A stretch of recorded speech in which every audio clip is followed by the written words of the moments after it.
राष्ट्रवादी कांग्रेस खाली आहे. अच्छा ठीक है, जब राष्ट्रवादी आ रही है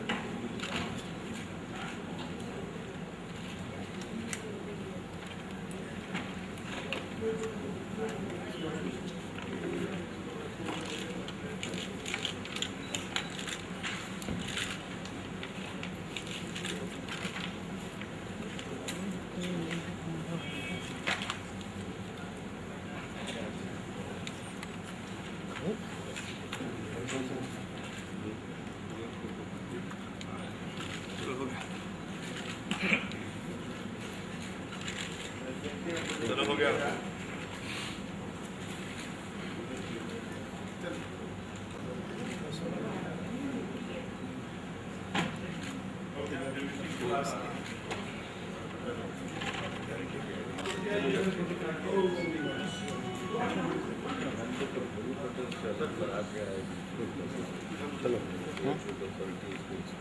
आप सबको मालूम है कि ये भगवान बुद्ध का ये 2550वां परिनिर्वाण वर्ष है और इस वर्ष को उपयुक्त ढंग से मनाने के लिए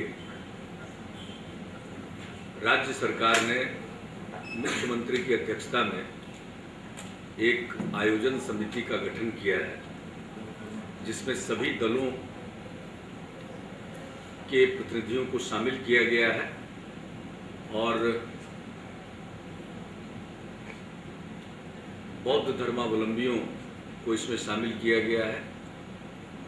इसमें अन्य लोग जो इसमें रुचि रखते हैं वैसे लोगों को शामिल किया गया है। अनेक मंत्रीगण भी इसके सदस्य हैं और सरकार के अधिकारी गण इसमें हैं। तो आज उसके लिए पहली बैठक थी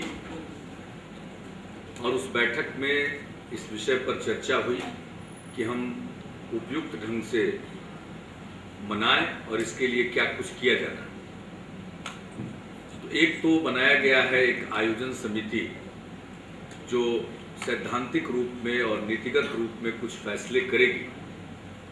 इसके बाद उसको क्रियान्वयन करने के लिए मुख्य सचिव की अध्यक्षता में एक कमेटी बनी है, कार्यक्रम समिति, जो यहाँ निर्णय हो उसको कार्यक्रम के रूप में कार्यक्रम की शक्ल में उसको तैयार करने की समिति, और फिर क्रियान्वयन के लिए विभिन्न प्रमंडलों के आयुक्त की अध्यक्षता में वो काम होगा।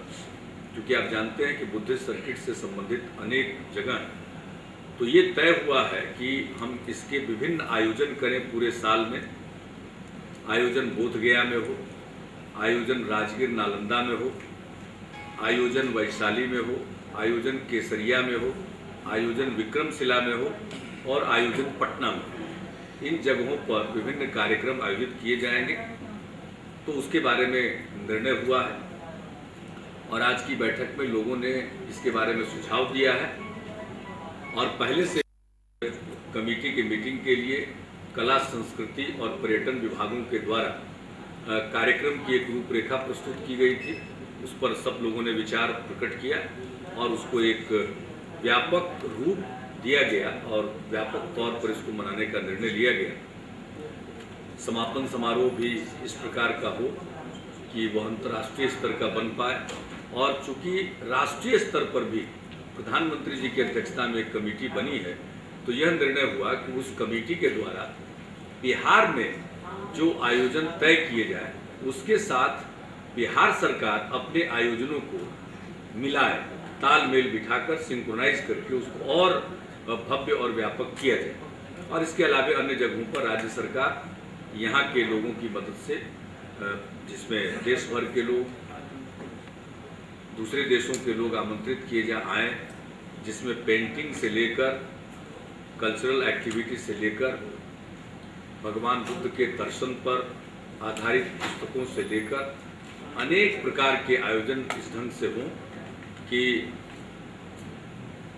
उस पर कार्यशालाएं हों और इस प्रकार से हों कि भगवान बुद्ध के उपदेशों को जन जन तक पहुंचाया जा सके।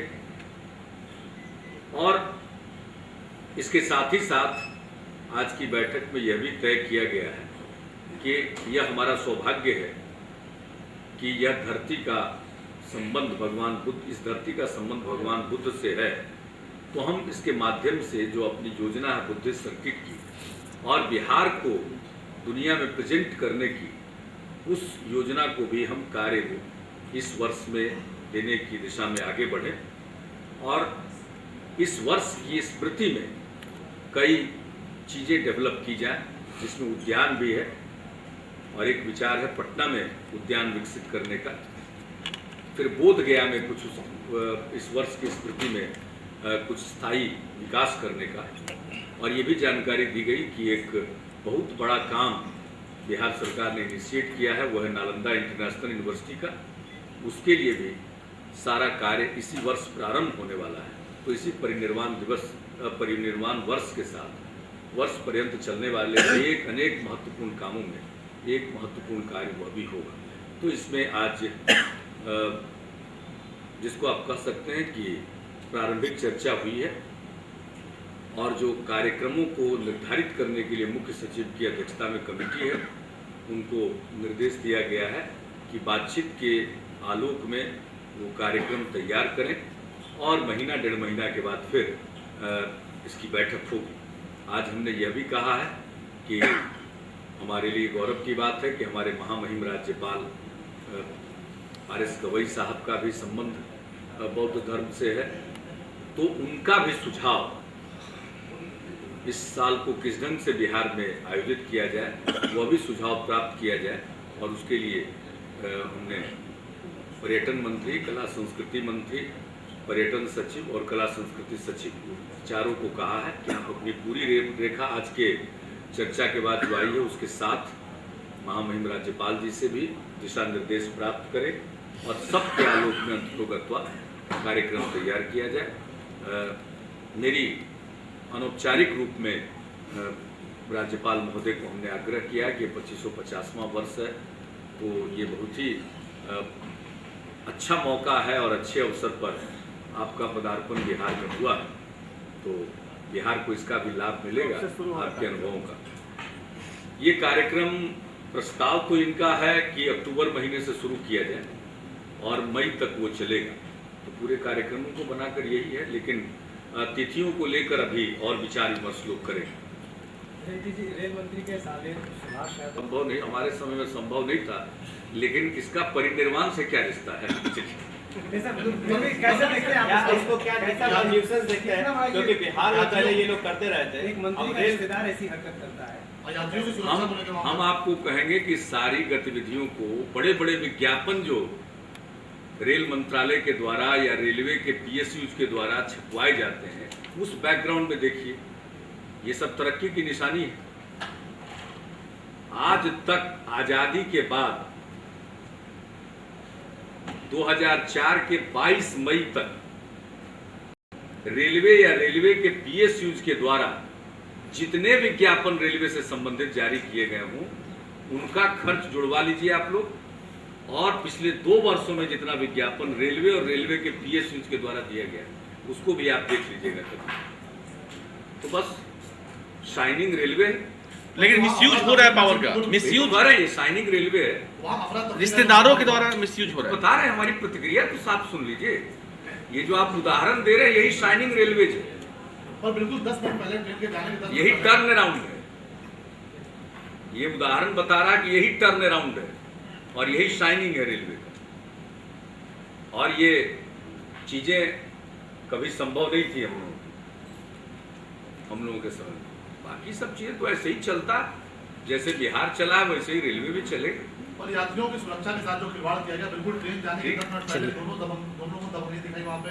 वहाँ GRP भी रहती है जो स्टेट पुलिस है, तो ऐसे में आपका क्या मानना है? वहाँ पे क्या स्टेट पुलिस को जो GRP से कुछ करना चाहिए था? लगता है हमसे ज्यादा जानकारी आपको।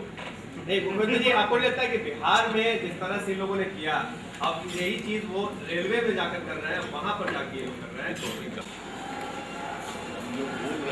समझ